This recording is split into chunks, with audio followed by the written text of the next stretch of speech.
Hello and welcome. This is just a video to starting a feedlot. Research is the most important aspect. Research everything you can, learn as much as you can.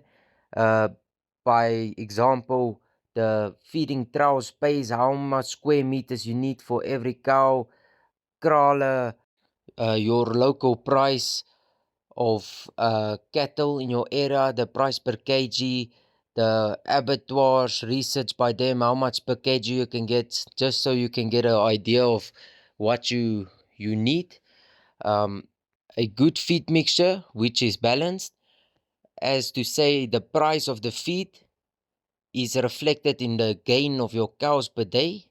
If you pay 4,000 Rand a ton or 5,000 Rand a ton, as to say your price for feed must be justified in your gains per day. As to say, by example, you work out that my cow has to pick up 1.3 kgs a day just to pay off the feed he eats in that day, and everything above that is profit.